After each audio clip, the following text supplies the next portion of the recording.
तो फाइनली एक हफ्ते के ब्रेक के बाद सोलो लेवलिंग रैग्नारॉक का एक न्यू चैप्टर आ चुका है। तो इस चैप्टर को शुरू करने से पहले लास्ट चैप्टर में क्या हुआ था वो थोड़ा सा देख लेते हैं। तो लास्ट चैप्टर में हम लोगों ने देखा था कि सुहो फाइनली असरंग डंजन में एंटर कर जाता है एंड वहाँ पर हम लोग देखते हैं कि सुहो अकेला ही रेड को स्टार्ट कर देता है। वह वहाँ पर काफी सारे मॉन्स्टर को भी हंट करता है एंड लास्ट में हम लोग देखते हैं एक आइस एल्फ को जो कि सुहो को देखने के बाद उसके ऊपर अटैक कर देती है एंड लास्ट चैप्टर हम लोगों ने वहीं पर रोक दिया था। तो इस चैप्टर को शुरू करने से पहले अगर आप लोग इस चैनल पे न्यू है तो वीडियो को हाइप करके चैनल को सब्सक्राइब जरूर कर लेना। तो चलो इस चैप्टर को शुरू करते हैं। तो इस चैप्टर की शुरुआत में हम लोग देखते हैं कि वह फर्स्ट मोनार्क की डिसेंडेंट सुहो की शैडो आर्मी के साथ फाइट करने के लिए आगे बढ़ती है एंड हम लोग देखते हैं कि सुहो इसको देखकर मन ही मन सोचता है यह बहुत ही छोटी सी लड़की है, इसको देखकर लग रहा है कि एक आइस एल्फ है। इतने सारे मॉन्स्टर क्रिएचर को छोड़कर मैं यहाँ पर एक छोटी लड़की से टकरा गया एंड उसके बाद हम लोग देखते हैं कि यह फर्स्ट मोनार्क की डिसेंडेंट जंप लगाकर सुहो के पीछे आ जाती है उसके ऊपर अटैक करने के लिए एंड सुहो कहने लगता है यह तो दिक्कत की बात है एंड यह बोलने के साथ ही वह उसको पकड़ लेता है एंड वह उसको जमीन पर पटक देता है एंड वह उसको कहने लगता है कि अगर तुम मुझे प्रॉमिस करोगी कि तुम मेरे ऊपर दोबारा से अटैक नहीं करोगे देन मैं तुमको जान से नहीं मारूंगा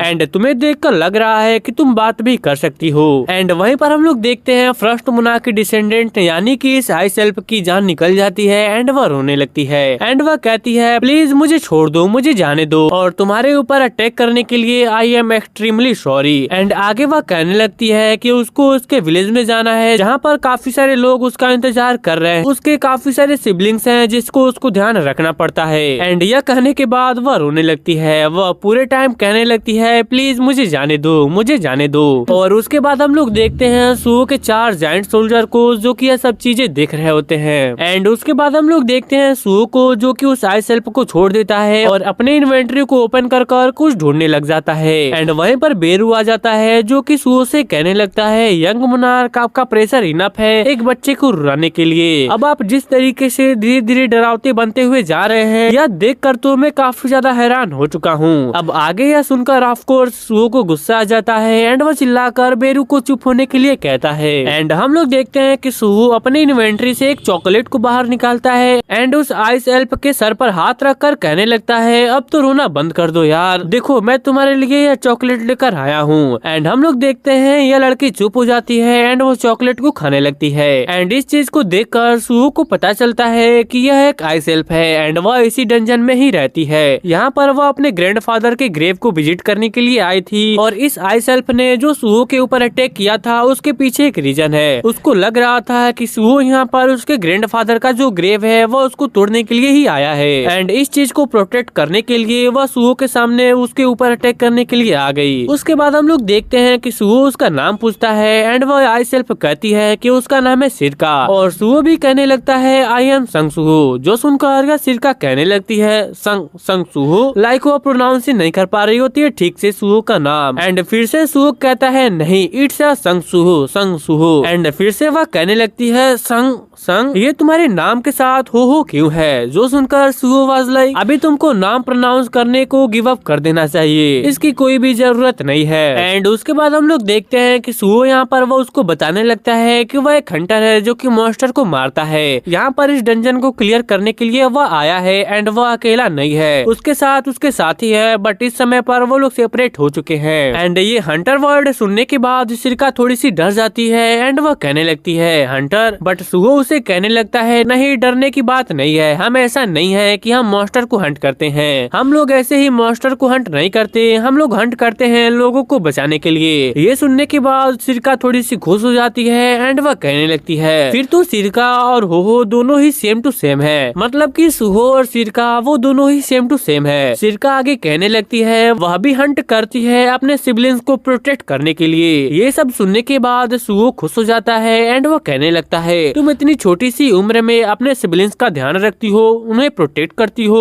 और सिरका काफी खुश होते हुए कहती है हाँ वह यहाँ पर इस विलेज में ओल्डेस्ट है बट यहाँ पर चाचा के आने के बाद वो यहाँ पर सारे बच्चों का ही ध्यान रखती है। चाचा की मतलब यानी कि चाहीन। एंड चाचा वर्ड सुनने के बाद सुहो थोड़ा सा सोचने लग जाता है एंड वह कहने लगता है चाचा एंड फिर वह अपने मन में कहता है चाचा क्या इस डंजन का बॉस है। एंड वहीं पर सिरका कहने लगती है जब इस विलेज के सारे एडल्ट्स एकदम से डिसअपियर हो गए थे देन सडनली चाचा आसमान से नीचे आई। आगे सिरका बताने लगती है कि जो चाचा नाम की कैरेक्टर है वो उनमें से काफी ज्यादा अलग है, मतलब कि वो एक डिफरेंट स्पीसीज है जो काफी ज्यादा कूल है और बहुत ही ज्यादा स्ट्रांग है और ये आइस एल्फ को यहाँ पर प्रोटेक्ट करती है। आगे सिरका बताने लगती है Chacha is a warm and cozy. Chacha को जब हम लोग हग करते हैं तो बहुत ही ज्यादा अच्छा लगता है एंड चाचा के पास विंग्स भी हैं और चाचा के पास very good sense of smell है। यह सब सुनने के बाद सू अपने दिमाग में सोचने लगता है different species, warm and cozy, black wing, good sense of smell and वो इमेजिन करने लगता है कुछ ऐसा मॉन्स्टर और वह मन ही मन में कहने लगता है हाँ ऐसे टाइप के एक मॉन्स्टर को मैंने रिसेंटली मारा था। इस टाइप का बॉस यहाँ पर इस डंजन में मिलने वाला है। बट इस टाइम पर सू रियलाइज कर चुका था और स्माइल करके मन ही मन में कहने लगता है नहीं, ये जो चाचा नाम का मॉन्स्टर है अगर ये आसमान से ऊपर नीचे गिरा है तो इसका मतलब यह है यह डंजन फॉर्म होने के बाद यहाँ पर आया है, इसका मतलब वो इस डंजन का बॉस नहीं है। उसके बाद सू यहाँ पर सिरका को कहने लगता है कि उसको यहाँ पर जाना पड़ेगा, वो बहुत ही ज्यादा बिजी है एंड सिरका को मिलकर उसको काफी ज्यादा अच्छा लगा। बट हम लोग देखते हैं कि सिरका उसको रोक लेती है, उसे जाने नहीं देती एंड वो कहने लगती है हो मतलब संगसुओ को वो हो ही बुलाती है। जो संगसुओ है वो हवा से ही ऐसी टेस्टी खाना एकदम से समन करके लेकर आता है तो यहाँ पर वो अगर उनके साथ रुकेगा तो यहाँ पर जितने उसके विलेज के लोग हैं वो सब यहाँ पर आराम से रह पाएंगे, उनको कोई भी प्रॉब्लम नहीं होगी। पर सुओ यहाँ पर उसको कहता है नहीं, उसको कहीं जाना है, उसके पास एक मिशन है जिसको उसको कंप्लीट करना पड़ेगा। तो वो उसको सॉरी बोलने लगता है बट सिरका उसे फिर से रोकती है एंड वह कहने लगती है प्लीज देयर इज नो वे कि तुम यहाँ पर हमारे साथ रुक जाओ एंड वंस अगेन सुओ उसे मना कर देता है जिससे सिरका थोड़ा सा गुस्सा हो जाती है एंड हम लोग देखते हैं सिरका गुस्से से अपनी नाइफ को बाहर निकालती है और सुओ को थ्रेट देने लगती है कि मुझे माफ करना, अगर तुम यहाँ पर रुकना नहीं चाहते हो तो मुझे अपने सिबलिंग्स के लिए तुम्हें बिट्रे करना पड़ेगा और तुम्हारे साथ जबरदस्ती करना पड़ेगा।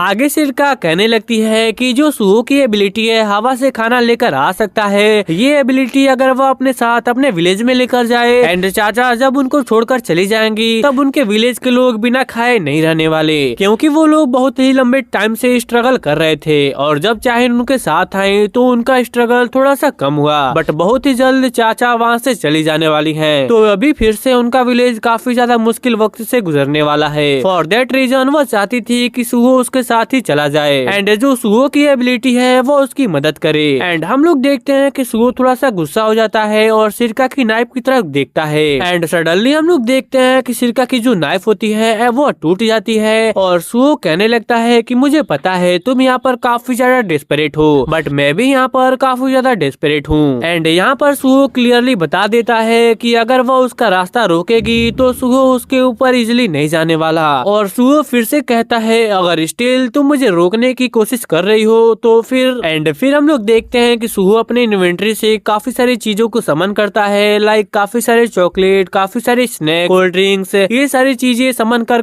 उसको दे देता है एंड यह सब चीजें देकर सुओ कहने लगता है चलो यार अभी तो थोड़ा कंप्रोमाइज कर लो, चलो यह सारी चीजें लेकर तुम अपने विलेज में चली जाओ। और फिर से सुओ सिरका से माफी मांगता है क्योंकि वो उसके साथ नहीं जा सकता। आगे सुओ कहने लगता है तो चलो फिर ठीक है मैं चलता हूँ। एंड कुछ देर आने के बाद सुओ अपने मन में सोचने लगता है एक अकेले बच्ची को माउंटेन के थ्रू अपने विलेज में जाएगी, क्या यह उसके लिए सेफ है, क्या मैं अपने एक शैडो सोल्जर को उसके साथ भेज दूं। एंड हम लोग देखते हैं सिरका को जो कि सुओ के ऊपर काफी ज्यादा गुस्सा होती है एंड वह कहने लगती है तुम मुझे मार क्यों नहीं रहे हो, तुम मुझे जान से मार सकती थी, मुझे मार दो। फिर सुओ कहने लगता है तुमको मारना मेरे लिए सही नहीं होगा, सिरका को जिंदा रहना पड़ेगा। सिरका यहाँ पर अपने सिबलिंग्स के लिए अकेले काम कर रही है तो सिरका का जिंदा रहना काफी ज्यादा जरूरी है। एंड सुओ फिर से उससे माफी मांगता है एंड वह कहने लगता है आई एम सॉरी, मैं तुम्हें ज्यादा हेल्प नहीं कर पाया एंड यह बोल के वह वहाँ से चला जाता है। एंड उसके बाद हम लोग देखते हैं सिरका को जो अकेले ये सारी चीजें लेकर जाने लगती है अपने विलेज में एंड वह अपनी मन ही मन में कहने लगती है उसने 2 बार मुझे जाने दिया, इवन दो उसको मैं जान से मारने के लिए अटैक कर रही थी और उसने जाते टाइम मुझे इतना सब कुछ दे दिया।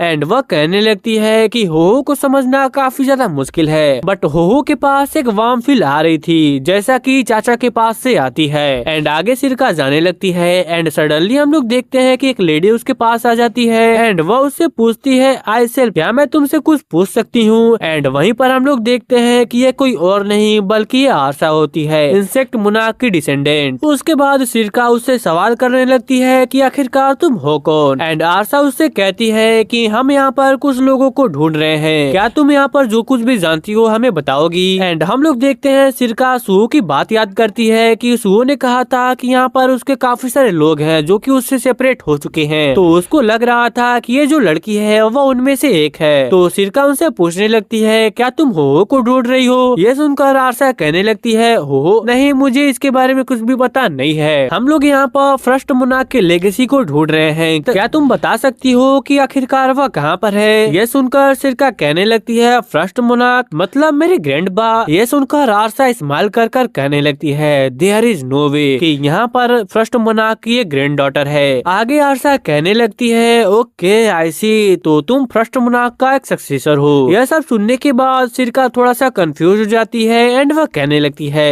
फर्स्ट मोनार्क मतलब क्या। आरसा कहने लगती है हम लोग भी मोनार्क के डिसेंडेंट है और हम लोग मोनार्क बनने के लिए ही पैदा हुए हैं। और वो सिरका को कहने लगती है क्या तुम हमारे साथ मोनार्क नहीं बनना चाहोगी, चलो हमारे साथ आ जाओ और एक मोनार्क बन जाओ। बट वहीं पर सिरका उनको मना कर देती है एंड वह कहने लगती है कि उसको समझ में नहीं आ रहा कि वो लोग यहाँ पर क्या बोल रहे हो। एंड ऊपर से उसको यह सारी चीजें उसको अपने विलेज में भी लेकर जाना है। एंड यह सब चीजें बोलकर सिरका वहाँ से चलने लगती है एंड वह बोलने लगती है कि ये जो लड़की है वो हो की कामरेड नहीं है एंड इससे एक अलग ही वाइब आ रही है जो कि बिल्कुल भी वार्म नहीं है। एंड हम लोग देखते हैं सडनली आरसा इमीडिएटली सिरका के सामानों को तोड़ देती है और वहीं पर सिरका को एकदम से एक इंसेक्ट का यूज कर उसको बांध लेती है। एंड वह कहने लगती है हमारे पास जो क्वेस्ट आया है दैट इज हमें फर्स्ट मोनार्क के डिसेंडेंट को अलाइव बनाना है, पर बातचीत करके अलाइव बनाने की जरूरत नहीं है, हम लोग थोड़ा सा रब भी जा सकते हैं। एंड वहीं पर हम लोग देखते हैं सिरका को जो कि काफी ज्यादा स्ट्रगल कर रही थी, वह हिल भी नहीं पा रही होती है, वह काफी ज्यादा डरी हुई थी। और वहीं पर आरसा कहने लगती है being a good girl and become our companion, हमारे साथ तुम आ जाओ अलाइव बन के। एंड इसी के साथ हमारा जो है चैप्टर होता है वह यहीं पर खत्म हो जाता है। और हाँ मैं जानता हूँ कि यह जो चैप्टर है वो थोड़ा सा छोटा था, लेकिन एडजस्ट तुम लोग कर लेना। तो कमेंट बॉक्स में जरूर बताना कि तुम्हें जो ये चैप्टर है वो कैसा लगा। तो चलो मिलते हैं अगली किसी और नई चैप्टर में, तब तक के लिए सायोनारा।